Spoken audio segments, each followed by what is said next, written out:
রোহন ভাঙা ল্যাম্পপোস্টের গায়ে ঠেস দিয়ে দাঁড়িয়ে সিগারেটে লম্বা লম্বা টান দিচ্ছিল। সারাদিনের কাজের চাপের পর সিগারেটে টান না দিলে মাথাটা ছাড়ে না। অথচ মা হাতে সিগারেট দেখলে হয় খুন্তি নিয়ে তেড়ে আসবে, নয়তো হাত পা ছড়িয়ে কাঁদতে বসবে। তাই ঘরে ঢোকার আগের অবশ্য কর্তব্য হলো দুটো সিগারেট খালাস করে মাউথ ফ্রেশনিং লিকুইড দিয়ে কুলকুচি করে আধ ডজন চুটকি মাউথ ফ্রেশনার পান মশলা মুখে পুরে ফেলা। সেরকমই প্রতিদিনের অবশ্য কর্তব্য সারছিল রোহন। তবে আজ প্রথমবারের জন্য সিগারেট খাওয়ার দোসর খুঁজে পেয়েছে।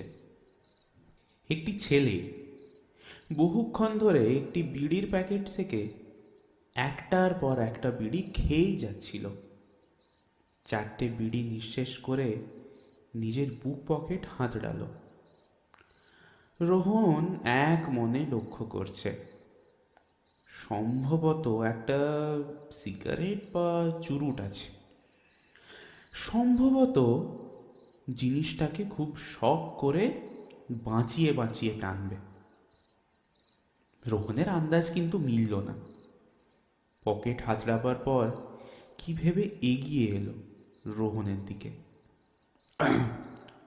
দাদা, একটা সিগারেট হবে? রোহন কিছু না বলে তার দ্বিতীয় সিগারেটটা এগিয়ে দিল ছেলেটির দিকে। ছেলেটা হাতে ধরে বলল, ও লাইট। রোহন নিজের লাইটারটায় আগুনের শিখায় নে ছেলেটার ঠোঁটের সাদা কাঠিতে ছুঁইয়ে দিল। লম্বা একটা শুকটান দিয়ে ছেলেটা যেন ধোঁয়াতে ডুবে গেল। কাছ থেকে দেখে রোহনের মনে হচ্ছে বয়সে ছেলেটা তার থেকে 2-4 বছরের ছোট। যুবক বয়স, কিন্তু জামা কাপড়ের ঢং ঢাং কিছুই নেই। রং ফিকে হয়ে আসা একটা শার্ট, হাতা দুটো যেমন তেমন ভাবে মোড়া, তার আবার একটা কবজির নিচে আর একটা প্রায় কনুই ছুঁয়েছে। আর যে ট্রাউজার পরে আছে তাতে পড়ে যাওয়া তরকারির দাগ লেগে আছে। দাদা কি এ পাড়ার? রোহনের জন্য ছোট্ট প্রশ্ন। রোহন দুদিকে অল্প মাথা নেড়ে না জানাল। জানেন দাদা, এই পাড়ায় আসতে বুক ফেটে যায়। তাও এমন রোগে পড়েছি যে না এসে পারা যায় না। সিগারেটে একটা টান মেরে লম্বা ধোঁয়া ছেড়ে বলল, এই যে বাড়িটা দেখছেন, এই বাড়িটায় একটা মেয়ে থাকে। মানুষের ভেতরে খাওয়া পড়ার অভাবের কোনো ছায়া কোনোদিন না পড়ে থাকলে যেমন মানুষের ভেতরে একটা আলাদা গ্লো আসে, এই মেয়েটাও সেরকমই। জানি না আপনি কি বলবেন, আমার চোখে সে ছিল প্রিয়াঙ্কা চোপড়ার থেকেও সুন্দরী, বিশ্ব সুন্দরী। উফ, সে কি চাওনি? একবার একবার ভেবেছিলাম সুস্মিতার নামটা বুকে ব্লেড দিয়ে, যাক বাদ দিন, আজ আর কিচ্ছু আসে যায় না। বুকটা জ্বলে যাচ্ছে দাদা। 5 বছরের প্রেম এক লহমায় ভেঙে বেরিয়ে গেল, একবারও ফিরেও তাকালো না। অথচ কলেজে থাকতে কত স্বপ্ন, কত আশা দেখিয়েছিল। দুজনে ক্লাস বাঙ্ক করে মনের গল্প করতাম দাদা, পুরো মন উজাড় করে কথা বলতাম, খোলা চোখেই ভবিষ্যৎ জীবনের জাল বুনতাম আমরা। এই করব সেই করব, তুমি রোজ খোঁপায় জুঁই ফুল গুঁজে দেবে, তোমাকে প্রতি শনিবার সিনেমায় নিয়ে যেতে হবে, এক কামরার চিলে কোঠাতে অপু অপর্ণার মতো ভালোবাসার সংসার পাতব। শালা বেঈমান।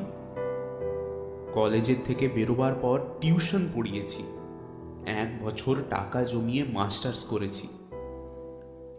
বলেছিলাম একটু ধৈর্য ধরো, একটা চাকরি জোগাড় হবেই হবে। আর সংসার বলতে তো মা, আমি আর ও, তিনটে মানুষের ডাল ভাত জোগাড় হবে না? ও উত্তর দিত না, চুপ করে শুনতো। আমি ভাবতাম নীরব সম্মতি, কিন্তু আমার চিনতে ভুল হয়েছিল। একদিন খবর পেলাম ওর বিয়ে ঠিক হয়ে গেছে, দেখাশোনা চলছে। এই এই পাড়ারই কোনো এক হারামজাদা এতদিন ওকে দাদা বলতো, এখন যেই দেখেছে মোটা টাকার চাকরি, অমনি সুরসুর করে বর পাতিয়ে ফেললো। আমি ফোন করে ডাকতে বলল এখন দেখাশোনা চলছে, এভাবে যার তার সঙ্গে পার্কে রাস্তায় দেখলে 5 লোকে 5 রকমের কথা শোনাবে। আমি ফোনেই বললাম, বিয়েতে মত দিলে কেন? আমি তো চাকরি খুঁজে চলেছি, আজ না হয় কাল সেটেল হবই। কি বলল জানেন? শুনলে নারী জাতির প্রতি বিদ্বেষ উঠে যাবে। বলে আমার সাথে ঘর করলে ও কোনোদিনই সুখী হতে পারবে না। আমি যত বড় চাকরি পাই না কেন, তাতে তাতে তো আমাদের অভাব তো মিটবে না। সারা জীবন লোয়ার মিডল ক্লাসের ট্যাগ নিয়ে বাঁচতে চায় না। বুঝলাম প্রেম একটা হোক্স ছাড়া আর কিছুই নয়। আমরা বেকুবের মতো ঘর সংসার ছাড়তে রাজি আছি, কিন্তু মেয়েরা, ওরা বোঝে কেবল টাকা। টাকা ছাড়া ওদের আশ মেটে না। ছেলেটা এই কথাটা বলে যেন নিজেই একটু থমকে গেল। রোহন কিন্তু এক দৃষ্টে তাকিয়ে আছে ওর দিকে। একটু দম নিয়ে ছেলেটা বলল, আর 3 দিন পরে বিয়ে। আমি শুধু ওকে দেখতে এসেছিলাম একবার, দেখি ওর মান লজ্জা কিছু আছে নাকি এখনো। কিন্তু সন্ধে হয়ে গিয়েছে, আজ আর বোধহয় দেখা পাবো না। না, ভালোই হয়েছে, ভালোই হয়েছে। চোখের সামনে এলে হয়তো নিজের রাগ সামলাতে পারতাম না, চিৎকার চেঁচামেচি করে একটা বাজে কিছু ঘটিয়ে ফেলতাম। বাড়িতে বাড়িতে মা একলা রয়েছে। ভেবেছিলাম প্রতিদিন বিকেলে এখানে এসে দাঁড়িয়ে থাকবো, দেখি না কোথাকার জল কোথায় কি করায়।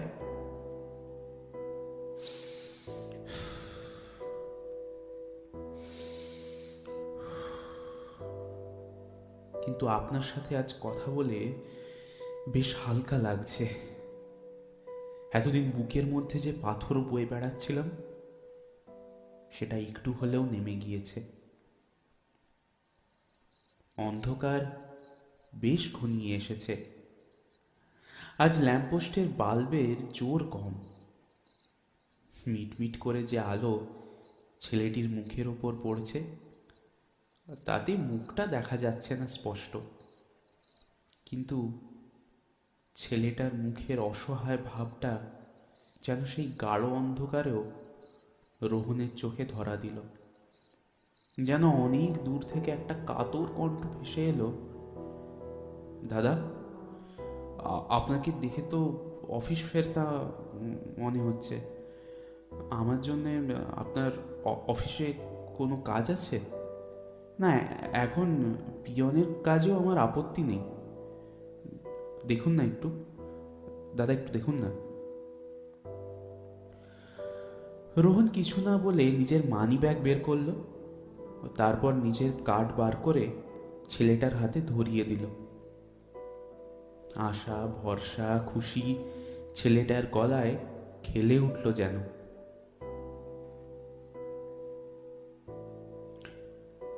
থ্যাংক ইউ দাদা, থ্যাংক ইউ ভেরি মাচ। আমি আমি এক্ষুনি ঘরে যেয়ে আপনাকে ফোন করছি। রোহন নিচু গলায় বলল। তারপর রাস্তার ধারে ল্যাম্পপোস্টের আলোগুলোয় দেখল ছেলেটা আস্তে আস্তে চলে যাচ্ছে। রোহন ছেলেটির যাওয়া লক্ষ্য করল। ছেলেটি মিলিয়ে যেতে রোহনও বাড়ির রাস্তা ধরল। কে ছিল ছেলেটা? 5 মিনিটের আগন্তুক?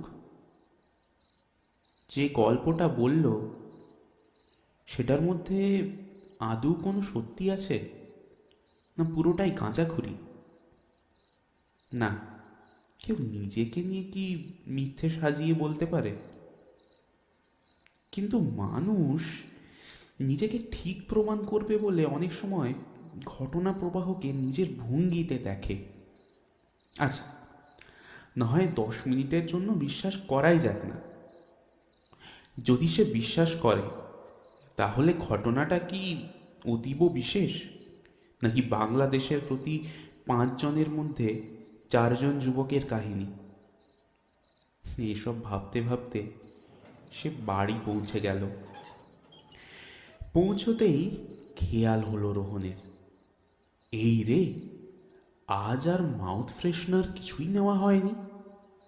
মা তো রাগ করবেই, কিন্তু তার সাথে সদ্য বিয়ে করা বউটা যদি মুখে গন্ধ পায় তো বেকারের জ্ঞান দেবে। যে বউ মাত্র 2 দিন হলো বাড়িতে এসেছে, কিন্তু পরিবারের সাথে পরিচয় বহুদিনের। বাড়িতে ঢুকেই রোহন সোজা বাথরুমের দিকে হাঁটা দিল। ড্রয়িং রুমে মা জিজ্ঞেস করলো, কে রে বাবু, আজ এত দেরি হলো যে? রোহন উত্তর দিল না। সোজা বাথরুমে ঢুকে হাত প্রথমে হ্যান্ড ওয়াশ দিয়ে ধুলো, তারপর মুখে মাউথ ফ্রেশনার দিয়ে বেশ ভালো করে কুলকুচি করলো। অফিস ফেরতা বর কিছুতেই সদ্য বিয়ে হওয়ার আমেজ নষ্ট হতে দেবে না। তারপর চোখে মুখে জল দিতে লাগলো। আবার ছেলেটার কথা মনে পড়ছে। ছেলেটা একটা ব্যাপারে কিন্তু মস্ত বড় ভুল করে ফেলেছে। ক্ষণ তারিখের কিছু সমস্যা থাকায় সুস্মিতার বিয়ে 1 সপ্তাহ আগেই হয়ে গিয়েছে।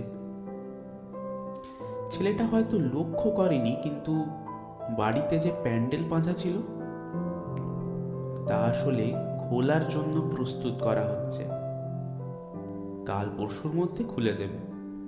যাই হোক, এ নিয়ে আর ভেবে কাজ নেই। বাথরুম থেকে তোয়ালা হাতে বাইরে বেরিয়ে এলো রোহন।